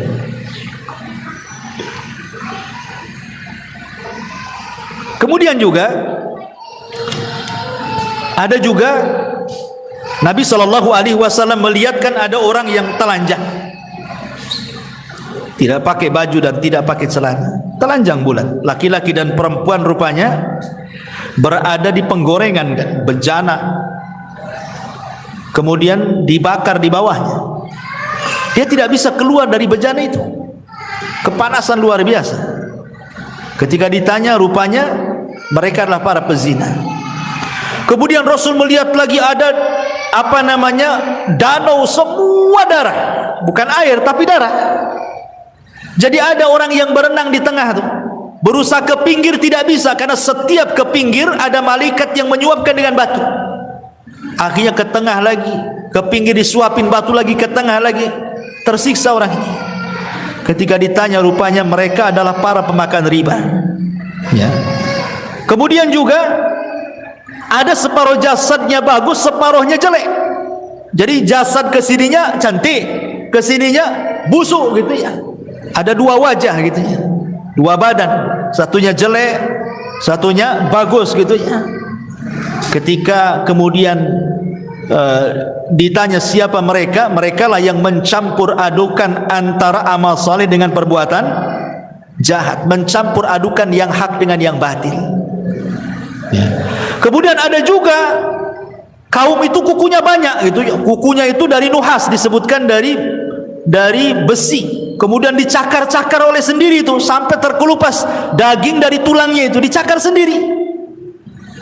Rupanya ketika ditanya siapa mereka, kok bisa mencakar-cakar badannya sendiri sampai terkelupas daging dari tulangnya. Kemudian malaikat, merekalah orang-orang yang suka membicarakan aib orang lain. Ya, mereka lah orang-orang yang suka membicarakan aib orang lain. Dan banyak lagi. Rasul menjumpai aneh-aneh siksaan orang-orang itu. Dan ulama mengatakan ini bukan siksaan neraka, ini siksa kubur. Ya. Apa penyebabnya coba? Penyebabnya banyak. Tadi sudah disebutkan di sini. Di antaranya orang yang tidur saat waktu sholat. Kemudian orang yang berdusta sampai membumbung ke langit. Kemudian orang yang makan riba, kemudian orang yang berzina, kemudian orang yang membicarakan aib orang lain alias ghibah. Ya. Itu semua adalah bagian daripada penyebab-penyebab azab kubur. Termasuk juga Rasul pernah lewat di sebuah kuburan. Rasul mendengar orang-orang itu diazabkan. Kemudian Rasul mengambil pelepah kurma, dibelah jadi dua, kemudian diletakkan di satu kuburannya, yang satunya satu kuburan. Kata Rasul, mudah-mudahan sebelum kering pelepah ini bisa meringankan azabnya kan. Kemudian sahabat bertanya, kenapa orang itu wahai Rasul? Kata Rasul, yang satu karena suka ngadu domba kan, itu namimah, sana sini ngompori orang. Yang satunya pula kalau dia cebok tidak bersih. Dia tidak pernah menghindar dari membersihkan najis saat buang hajat kecil ataupun hajat besar. Ini naudzubillah ma'asyiral muslimat yang dimuliakan Allah Subhanahu wa taala. Ini adalah di antara penyebab-penyebab orang mendapatkan azab kubur. Taib, kalau ini penyebab-penyebab, lalu siapa orang-orang yang akan terhindar dari azab kubur itu? Pertama, orang yang terhindar dari azab kubur adalah orang-orang yang mati syahid. Dan itu berdasarkan hadis, ma balul mu'minin yuftanuna fi kuburihim illa syahid. Ya Rasulullah, mengapa kaum mukminin diuji dalam kuburan kecuali yang mati syahid? Maka Rasul mengatakan, kafa bi barikatis suyuf ala ra'si fitnah. Cukuplah kilatan-kilatan pedang di atas kepala mereka saat perang itu menjadi fitnah bagi mereka. Maka mereka tidak akan terkena fitnah kubur. Mereka tidak akan terkena fitnah kubur. Secara otomatis tidak akan dapat azab kubur. Kalau fitnah saya saja tidak dapat, tidak ditanya, berarti langsung mendapatkan nikmat kubur orang ini. Ya. Kemudian juga setiap orang yang meninggal sedang bertugas jaga di jalan Allah, mungkin di perbatasan negara Islam dengan negara kafir gitu, atau saat berperang dia menjaga tentara gitu. Kemudian juga meninggal di hari Jumat kalau dia orang soleh. Kalau dia orang baik, orang soleh, orang taat, Allah berikan kematiannya di hari Jumat. Kemudian juga orang yang soleh, yang baik, kemudian Allah berikan kematiannya dengan cara sakit perut, ya, dengan cara sakit perut, ataupun dengan cara tenggelam, ataupun dengan cara terkena runtuhan ketika gempa gitu ya, terkena runtuhan, ya, dan dia orang baik, orang soleh dan soleha, maka Allah sengaja memberikan kematian terbaik bagi dia. Nah, itu juga diantara hal-hal yang bisa menghindarkan seseorang dari fitnah kubur dan juga azab kubur. Baik, ma'asyiral muslimat yang dimuliakan Allah Azza wa Jalla, sekarang apa peran orang yang hidup, kita-kita ini loh Bu, yang hidup, supaya adalah amalan-amalan itu yang bermanfaat untuk meringankan orang yang ada di kuburan itu. Apa yang harus kita lakukan? Ma'asyiral muslimat yang dimuliakan Allah Subhanahu wa taala, sebelum saya menjelaskan hal ini, saya akan jelaskan amalan-amalan yang bermanfaat dulu bagi si mayat itu. Kata Nabi sallallahu alaihi wasallam, al-kayyisu man dana nafsa wa amila lima ba'dal maut. Orang yang cerdas itu Bu, adalah orang yang introspeksi, senantiasa introspeksi diri dan mempersiapkan sebuah amalan untuk kematiannya. Itu orang cerdas, kata Nabi. Amalan ini kan banyak Bu, ya kan? Macam-macam amalan di dunia ini. Tetapi orang yang cerdas itu pasti dia akan memilih mana-mana amalan yang bermanfaat untuk kematiannya, mana-mana amalan yang sedikit manfaat untuk setelah kematiannya. Lah di antara amalan-amalan yang sangat bermanfaat untuk setelah kematiannya disebutkan dalam beberapa riwayat. Pertama, ketika Nabi SAW bersabda dari hadis Muslim, "Idza mata ibnu Adam inqata amaluhu illa min thalathin, shadaqatin jariyah aw ilmin yuntafa'u bihi aw waladin salihin yad'u lahu." Apabila anak Adam meninggal dunia, terputus amalnya kecuali 3 perkara: sedekah yang mengalir, ilmu yang bermanfaat, atau anak saleh yang mendoakan orang tuanya. Hadis yang kedua, hadis dari Abu Hurairah radhiyallahu an yang dikeluarkan Imam Ibnu Majah. Rasul mengatakan, "Inna mimma yalhaqul mu'min min amalihi wa hasanatihi ba'da mautihi." Sesungguhnya yang sangat bermanfaat bagi seorang mukmin dari amalannya setelah kematiannya dan dari kebaikannya setelah kematiannya, pertama, ilman 'allamahu wa nasyarahu. Ilmu yang ibu pelajari, kemudian ilmu itu didakwahkan ibu dan ibu sebarkan. Sekarang kan mudah menyebarkan ilmu kan, di tangan ibu kan ada handphone nih, pamannya sekarang ngaji, ibu rangkum, kemudian ibu tulis, kemudian ibu share di grup-grup, kan sama dengan menyebarkan ilmu. Daripada ilmu selfie nggak jelas kan, bagus kita nyebarkan ilmu gitu ya, jelas manfaatnya setelah kematian. Wa waladan salihan tarakahu, atau anak saleh yang ibu didik. Ibu didik sehingga anak ini menjadi anak yang saleh. Tidak mesti anak sendiri, entah anak saudaranya, entah anak orang, ibu ambil angkat, ibu didik sampai dia paham agama, kemudian ibu meninggal dan dia mendoakan, maka itu sangat bermanfaat. Wa mushafan warathahu, atau ibu mau wakaf mushaf, beli mushaf di pasar 1-2 mushaf, cari masjid yang nggak ada mushafnya, taruh di situ supaya orang baca, ya. Atau mungkin ada saudara-saudara kita yang belum punya mushaf, ya, ibu bisa datang ke orang-orang yang nggak punya mushaf, ibu belikan mushaf, ibu kasih dia supaya baca. Itu sangat bermanfaat. Au masjidan bana, atau masjid yang sedang dibangun, ibu ikut nyumbang supaya cepat terbangun masjidnya. Au baitan libnis sabil bana, atau ibu sengaja buat kos-kosan 5 pintu, yang 2 dikontrakkan, yang 3 sengaja bagi orang-orang yang tamu-tamu yang dari jauh yang cari pekerjaan gitu ya. Nah, kasihlah kontrak tanpa bayar, sebulan gratis, 2 bulan gratis, 3 bulan gratis, sampai dia punya pekerjaan umpamanya kan. Alhamdulillah, ya. Ataupun nahron ajrah, ataupun mungkin ada masjid, ada pesantren, ada masyarakat butuh air, nah, ibu danai buat sumur bor atau beli air atau apa, aw sadaqatan akhrajaha min malihi fi sihhatihi wa hayatihi, atau ibu sedekah ketika ibu sehat, ketika ibu masih hidup ibu bersedekah. Yalhaquhu min ba'di mauti, itu bisa sampai setelah kematiannya. Ini amalan yang bermanfaat bagi si mayat. Kemudian juga hadis yang ketiga, hadis Jarir ibn Abdillah al-Bajali. Rasul mengatakan, man sanna sunnatan hasanatan, barang siapa yang berikan contoh terbaik kemudian diikuti orang, kemudian diikuti lagi orang lain, akhirnya banyak mengikuti, maka dia akan mendapatkan pahala, dan pahala orang mengikutinya sampai pun dia sudah meninggal akan mengalir terus gitu. Ini juga memberikan contoh yang terbaik kepada orang lain.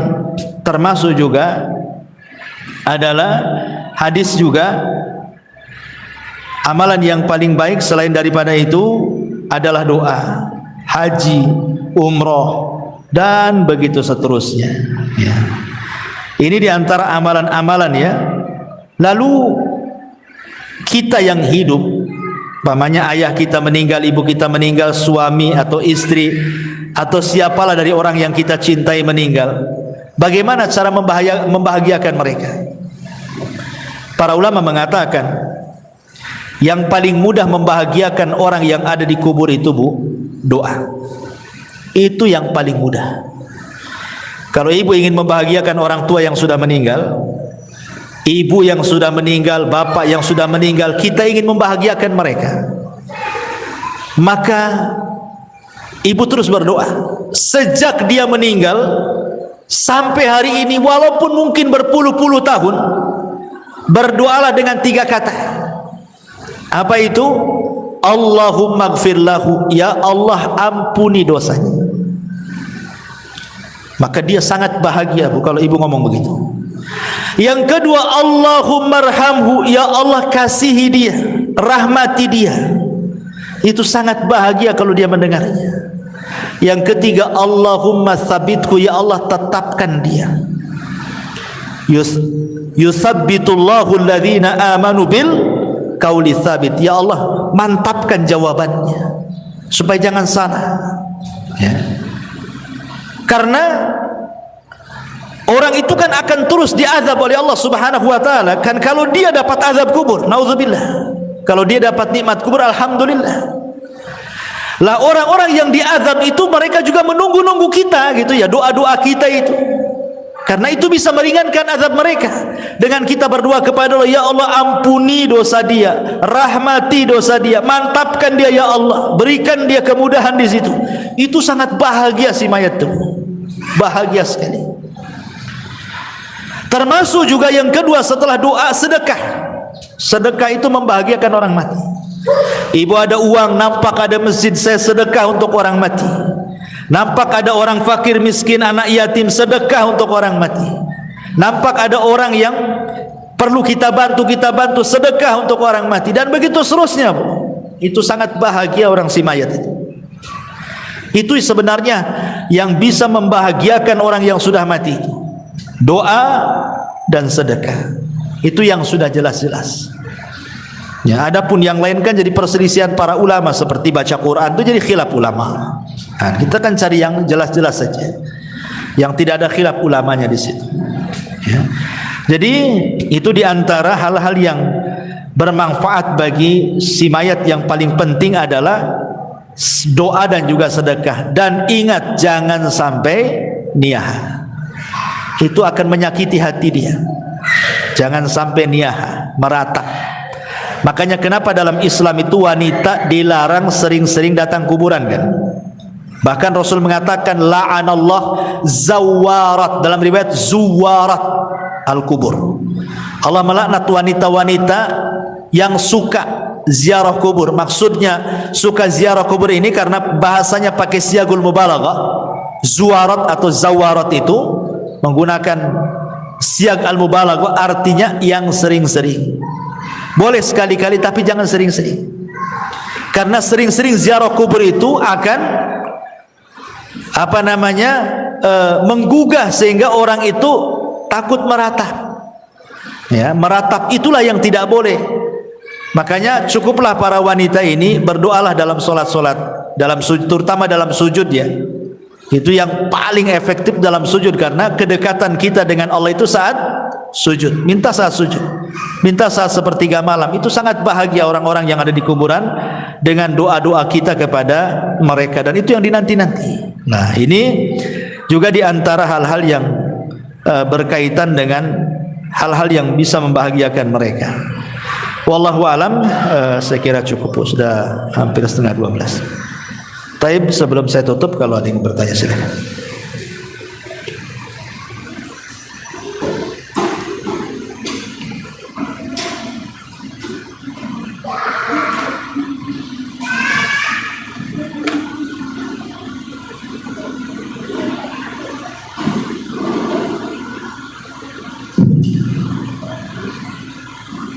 Assalamualaikum warahmatullahi wabarakatuh. Waalaikumsalam warahmatullahi wabarakatuh.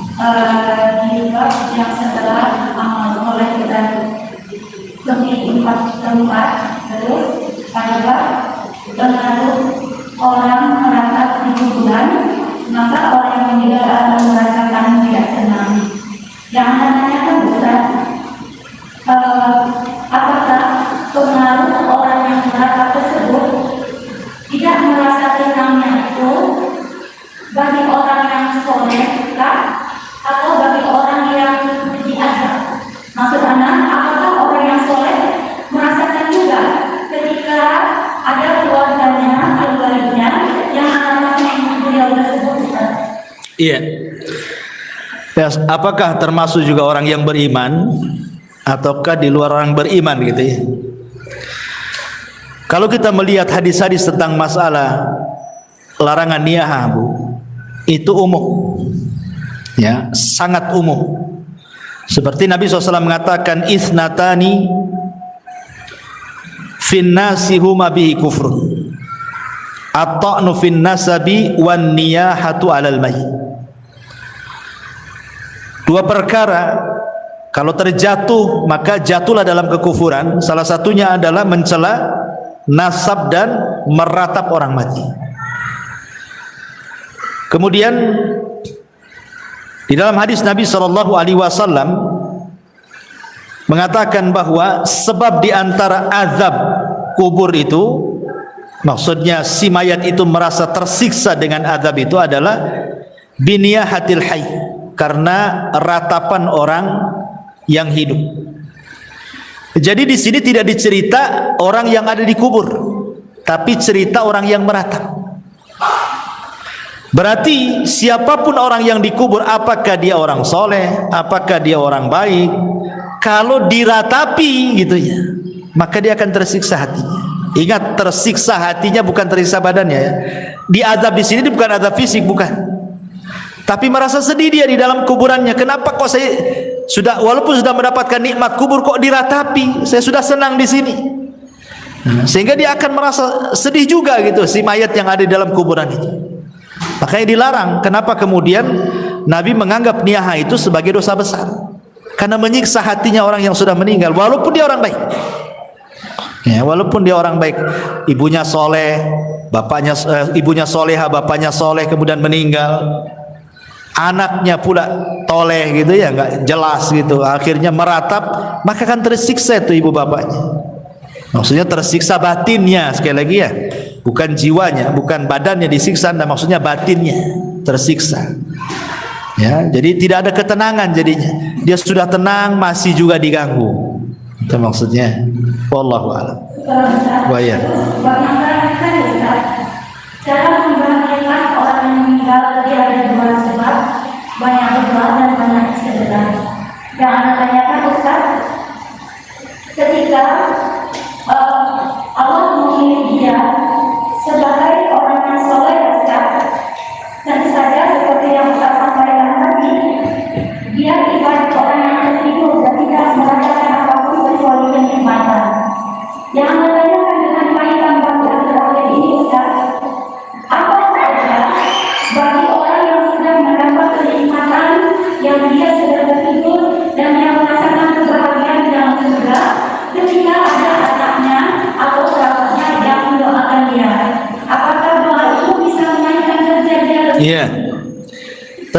kalau dia mendapatkan nikmat kubur kemudian kita doakan, kita kirim, maka itu sebagai syafaat, akan diangkat lagi derajatnya. Makanya ada seorang ibu dijelaskan dalam sebuah hadis itu, dia tidak banyak beramal, tiba-tiba diangkat derajatnya. Kemudian dia mengatakan, ya Rabb, aku kan tidak banyak beramal, kenapa kau angkat derajatku? Apa kata Allah? Bistighfari waladaki, karena istighfar anakmu kepadamu, diangkat derajat. Kalau dia orang baik, makin diangkat derajatnya dengan pengaruh doa-doa anak-anak yang soleh semasa hidupnya. Maksudnya begitu. Ya, wallah. Iya.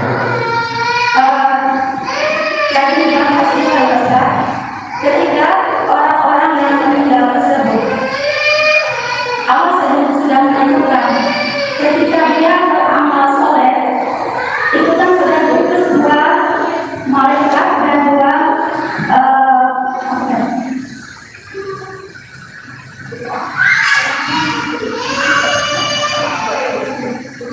sebelum mau jauh ya. Jangan tanyakan sekarang. Ketika mereka bertugas masing-masing dikali-kali dalam bahasa yang mau menentukan orangnya, menentukan bangunannya, menentukan tempat untuk di sana juga. Terus itu setelah itu kan mereka biasanya sudah dibawa ke lantai dan disampaikan salam dengan bentuk bagian dan mereka sudah tenang di sana sekali. Apakah ada pengaruh mana yang sudah Allah tentukan di tempat yang terbaik dengan amalan-amalan buruk yang dirasakan oleh anak-anak yang ditinggalkannya sekarang? Ya, alhamdulillah. Kalau dia orang baik, kemudian anak-anaknya tidak baik, itu kan disebabkan karena apa dulu, ya kan? Apakah orang tua ini sudah berusaha mendidik, tapi Allah takdirkan anak pula jadi fitnah, maka orang tua berlepas diri karena dia sudah mendidik. Pamannya dari kecil ibu sudah berusaha nyekolahkan di tempat yang baik, di pesantren, bawa guru ngaji, di rumahnya pun luar biasa. Setelah besar pula, tiba-tiba orang tua meninggal, anaknya pula terkena pergaulan bebas, jahat, akhirnya futur, tidak istiqomah, akhirnya tidak soleh kan. Maka orang tua ini tidak ada hubung kait dengan anaknya. Sebagaimana Nuh alaihi salatu wassalam ketika berusaha mengajak Kan'an naik ke atas perahu, ya bunayyarkam ma'ana, naik wahai anak. Tapi Kan'an tak mau. Akhirnya Allah mengatakan, sudah tinggalkan, innahu laisa min ahlik, dia bukan keluargamu lagi. Jadi kalau orang tua sudah berusaha mengarahkan, tapi anak pula yang berbelok, itu orang tua tidak bisa disalahkan. Artinya tidak akan menanggung dosa anak. Ya. Tapi kalau orang tua soleh sendiri membiarkan anaknya, gitu ya, maka dia akan kenal dosa anaknya. Karena dia tidak bertanggung jawab, dia akan terpengaruh di situ dan dia pun pasti akan mendapatkan hal-hal dalam kuburan kan? Karena itu kan termasuk dosa. Orang tua membiarkan anaknya tidak bertanggung jawab kan dosa. Iya jelas. Karena dia berbuat dosa lah kan gitu. Di dunianya berbuat dosa. Orang tua membiarkan anak kan dosa. Jelas dosa anak. Bahkan itu termasuk durhakanya orang tua kepada anak. Seperti yang dulu pernah saya ceritakan, ada anak dilaporkan sama orang tuanya ke Amirul Mukminin Umar bin Khattab karena jahat. Kata orang tua ini, wahai Amirul Mukminin, hukum anak saya, jahat dia sama saya, kata. Akhirnya Amirul Mukminin lihat dohir kasusnya, hampir mau menghukum anak itu. Kata anak itu cerdas, tunggu dulu wahai Amirul Mukminin, bisa enggak saya bicara, kata. Kata Amirul Mukminin, bicara. Anak ini mengkiaskan, Amirul Mukminin saya enggak bercerita, kata. Ada orang membeli seorang budak wanita. Kemudian digauli budak wanita itu. Setelah hamil dia tidak suka kehamilannya, dia hanya ingin gauli saja. Lahirlah kemudian dari budak itu anak laki-laki. Karena tidak suka dari awal, tidak punya keinginan punya anak dari budak, akhirnya dibiarkanlah anak itu sampai besar, akhirnya jahat. Kira-kira wahai Amirul Mukminin, yang disalahkan bapaknya, tuannya, atau anaknya kalau itu jahat? Kata Amirul Mukminin, ya bapaknya lah salah. Kata anak itu kisah itu saya ini, katanya. Maka Amirul Mukminin mengatakan, tutup kasusnya. Sebelum anakmu durhaka kepadamu, engkau sudah durhaka kepada anak. Kan itu ceritanya. Ya, jadi tidak semua durhaka itu berasal dari anak orang tua pada anak pun bisa durhaka gitu maksudnya. Ketika tidak mendidik kan, berarti kan dosa besar, dia melanggar karena tidak bertanggung jawab. Sementara Rasul mengatakan kullukum ra'in wa kullukum mas'ul, kalian itu pemimpin dan akan ditanya setiap kepemimpinannya kan. Ya jelas pengaruh itu, dosa anak itu akan terbawa kalau itu kesalahan orang tua. Ya, wallahu a'lam. Tadi Ustaz sampaikan amal soleh yang tidak umum di tempat tadi yang silakan belum dijaga Ustaz. Yang pertama ketika kita dalam majelis, yang kedua ketika di dalam kuburan dalam lingkungan sosial. Yang itu ya. Yang kedua di akhirat, ya ketika dalam bentuk catatan. Iya.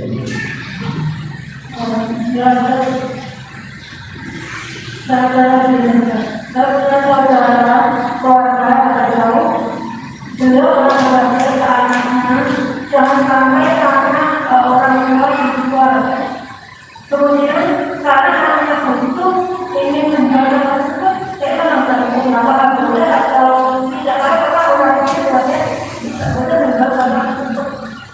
itu harta waris. Harta waris dibagi, dijual. Karena wasiat itu tidak boleh di atas kebatilan. Wasiat itu harus yang baik.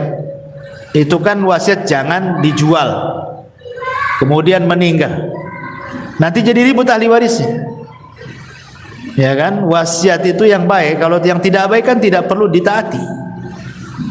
Kalau sampai kemudian cerai-berai gara-gara warisan, sebaiknya nggak apa-apa melanggar wasiat, karena wasiatnya kan tidak sesuai dengan syar'i. Harusnya kan tidak begitu wasiatnya. Kalau saya mati bagi kan itu harusnya. Itu wasiat yang benar.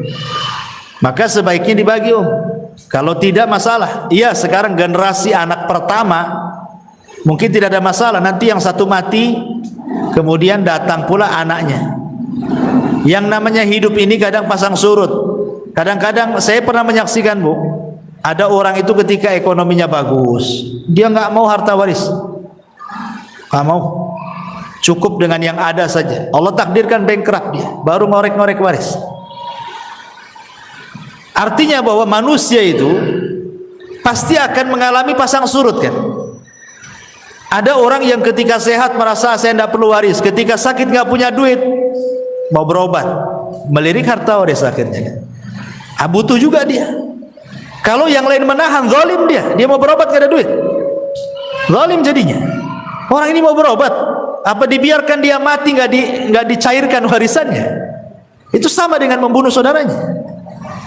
Ya sebaiknya makanya kata Rasul itu cepat waris itu dibagi, supaya satu bermanfaat bagi ahli waris untuk modal, untuk biaya perobatan, untuk pendidikan anak, atau manfaat bagi si mayat. Boleh jadi anaknya yang baik, dia dapat waris karena sudah kaya, warisan gak seberapa, saya sedekahkan sajalah untuk orang tua saya, kan jadi manfaat kan. Jadi manfaatnya itu bisa ke orang mati, bisa ke ahli warisnya. Itu kalau waris itu. Kalau tidak, banyak konflik itu, banyak bunuh-bunuhan gara-gara waris. Ya silaturahim terputus gara-gara waris. Banyak madharatnya waris itu kalau nggak seperti begitu. Wallahu a'lam. Salah satu seperti orang yang kami sekarang sedang dalam kesaksian bagaimana dengan orang kafir ketika meninggal itu misalnya dibunuh kemudian kedapatan apakah kita ada. Kalau dia mati kafir ya lah. Kalau dia mati kafir, umpamanya dia mati kecelakaan, ya tetap dia akan dapat azab kalau dia mati kafir. Karena kekafiran itu kan sudah pilihan dia. Kita ini sudah diutus Nabi, sudah dicetak Quran banyak-banyak, ustadz-ustadz di mana-mana berceramah gitu kan, tetap saja dia dengan kekafirannya. Apakah Allah akan disalahkan? Tidak. Wa ma kunna mu'adzibina hatta nab'atha rasula. Tidaklah kami mengadab sebuah kaum sampai kami utus rasul. Dan rasul sudah diutus. Kenapa tidak mencari kebenaran? Enggak ada lagi hujah. Ya, dengan diutusnya rasul, dengan diturunkan Quran itu sebagai hujah, tidak ada alasan lagi kita di hadapan Allah. Ya, wallahu a'lam. Ustaz, sama yang ada waris tadi ya Ustaz. Ya. Seandainya seorang suami sudah meninggal ya Ustaz, padahal dia tidak punya anak, yang ditinggalkan itu berupa uang atau rumah yang ditempatinya, itu atau rumah itu juga langsung harus dibagi Ustaz. Itu kalau rumahnya pemilik suami itu. Terus bagaimana kalau rumah itu memang mahal pernikahan dia tersebut? Apakah juga harus dibagi Ustaz? Yang jelas bahwa apapun bentuk waris itu cepat dibagi. Karena kesalahan di masyarakat itu, contoh nih, bapaknya meninggal, ibunya masih hidup. Kadang-kadang nggak mau dibagi, ibu masih ada kan. Padahal itu bukan bagian ibu semua. Anak laki-laki dapat, anak perempuan dapat, harus dibagi sebenarnya. Tinggal nanti ibu ikut siapa kan itu. Anaknya yang harus memikirkan kondisi ibunya.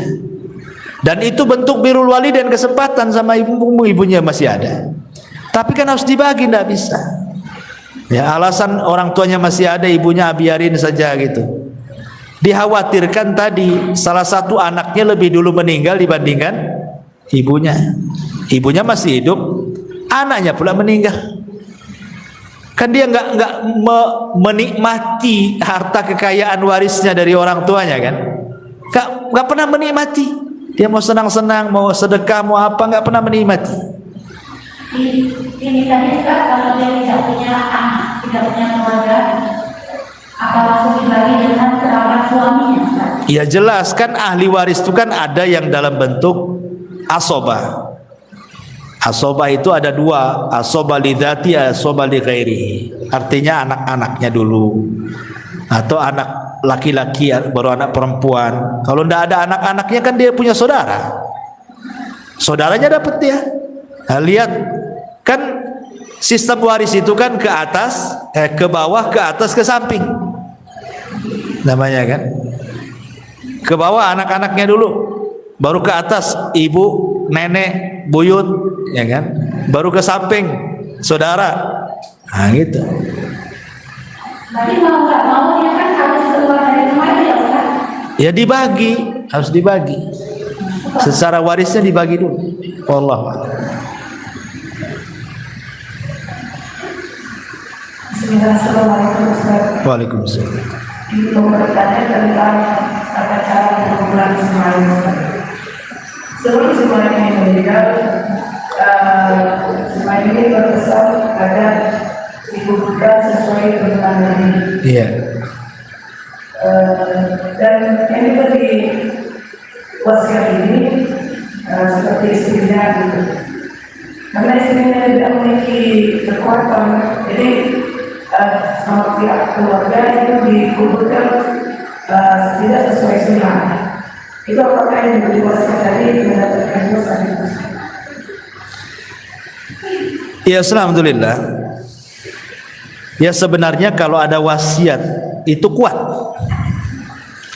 Orang yang dapat wasiat memandikan itu dia sangat kuat posisinya. Namanya nih, ibu punya suami, kemudian sebelum meninggal tolong bilang sama Ustaz Abu Meroh, beliau yang mandikan. Berarti saya ini lebih kuat dibandingkan keluarga, karena saya pihak orang yang diwasiati, lebih kuat posisinya. Ya, harusnya kan pihak keluarga tahu. Nah, makanya kenapa wasiat itu kalau bisa perlu ditulis. Kalau sekarang mungkin direkam gitu ya, ada handphone kan. Nah, kadang keluarga nggak percaya kan. Mana ada deh wasiat-wasiat, pandai-pandai kau aja katanya. Takutnya gitu pula kan. Makanya harus ditulis wasiat itu supaya dibaca oleh semuanya. Ya, kalau keluarga nggak percaya kan ada bukti itu. Datangkan orang pintar, para ustadz, nanti kan dijelaskan sama keluarga. Ya, karena masalah wasiat itu kan semua orang paham, takut melanggar wasiat itu. Ya. Sekarang masalahnya kalau wasiatnya hanya berbisik-bisik sebelum meninggal, dia berbisik, tolonglah kalau saya meninggal kau yang mandikan. Nah, tapi karena terkalahkan dengan keluarganya, akhirnya yang harusnya ibu mandikan, keluarganya pula yang lain atau orang lain fardu kifayah yang lain mandiin kan itu. Ya minimalnya ibu ikut mandikan di situ, ikut mandikan di situ. Nah, sebagai bentuk pengamalan wasiat tadi. Karena sebenarnya kalau itu suami istri yang berhak memandikan, ya pasangan masing-masing. Nah, jadi kalau meninggal istrinya, suaminya mandikan atau sebaliknya. Karena hanya dua orang inilah yang berhak melihat aurat dari ujung kaki sampai ujung kaki. Yang lain tidak boleh. Ya. Yang boleh memandang aurat semuanya itu hanya suami ke istri atau istri ke suami. Kalau yang lain memandikan itu agak ribet karena harus ditutup auratnya kan. Walaupun anak-anaknya, tetap kalau dia sudah balik ditutup kan gitu. Tapi kalau suami istri bisa terbuka semuanya. Jadi yang lain hanya pamannya naruh saja gitu ya. Ya istrinya kan bisa. Ya namanya kan telanjang kan lebih luas mandikannya. Yang penting sudah diletakkan di tempat kerandanya kan. Bisa sendiri asal sudah ditaruh karena dia leluasa namanya. Lain dengan kalau yang orang lain kan harus ditutup auratnya dulu, minta diguling sana sini, gak repot. Sementara kalau suami ke istri atau istri kepada suami, lebih leluasa dia memandikannya itu. Harusnya kan seperti itu, harusnya. Tapi kan ternyata tidak seharusnya. Ya rupanya dimandikan orang lain kan. Pertanyaannya tadi, apakah yang diberi wasiat berdosa gitu kan pertanyaannya. Kalau yang memberi wasiat kan sudah meninggal, cemana dia berdosa? Otomatis kan apakah yang diwasiati kalau tidak melaksanakan berdosa? Ya jelaslah kalau dia tidak melaksanakan dan dia tidak ada uzur. Lain kalau uzur pemain sakit, dia tidak bisa memandikan atau jauh, tolonglah pamannya orang Amerika, tolong Ustaz Abu Mereng mandikan. Saya ke Amerikanya kapan kan itu? Ada uzur kan? Atau sakit atau apa lain? Lah nggak ada uzur gimana kan? Ya harus dimandikan dia. Kalau nggak ada uzur. Dan dia berhak namanya istrinya kepada suami itu, suaminya kan lebih berhak sebenarnya. Maksudnya lebih punya power gitu kan. Ini suami saya. Gitu. Saya berhak memandikan. Kalaupun yang lain ikut ya silakan dari keluarganya kan. Tetapi tetap yang diberikan wasiat harus ikut mandikan di situ. Wallahu a'lam. Tapi apabila ada seseorang mu'alaf meninggal kemudian dimakamkan dengan cara kafir, bagaimana hukumnya? Ya ini berdosa ini. Satu kampung berdosa. Karena kan fardu kifayah. Kalau seandainya nih orang Zatu Puskopkar nih, ada orang muslim meninggal, anggap mu'alaf, kemudian dibiarkan dikembalikan ke keluarganya yang kafir, berdosa semua. Kenapa? Karena fardu kifayah itu kalau ada yang melaksanakan sebagian gugur bagi yang lain. Tapi kalau seandainya tidak ada yang melaksanakan, berdosa semua. Ya. Kecuali kalau memang dari pihak keluarga maksa kan, ini anak saya, kalian yang nggak usah ikut-ikut kan. Sementara kita tidak punya pemerintah yang kuat menekan bahwa seorang muslim tidak boleh lagi dimandikan oleh keluarganya yang kafir kan. Ya itu kan darurat namanya. Tapi kalau kita biarkan jelas-jelas dia seorang muslim tidak dimandikan, berdosa semua lah. Karena fardu kifayah itu yang kalau sudah dilaksanakan sebagian berarti gugur bagi yang lain. Kalau tidak dilaksanakan berdosa semuanya. Alhamdulillah. Wallahu a'lam.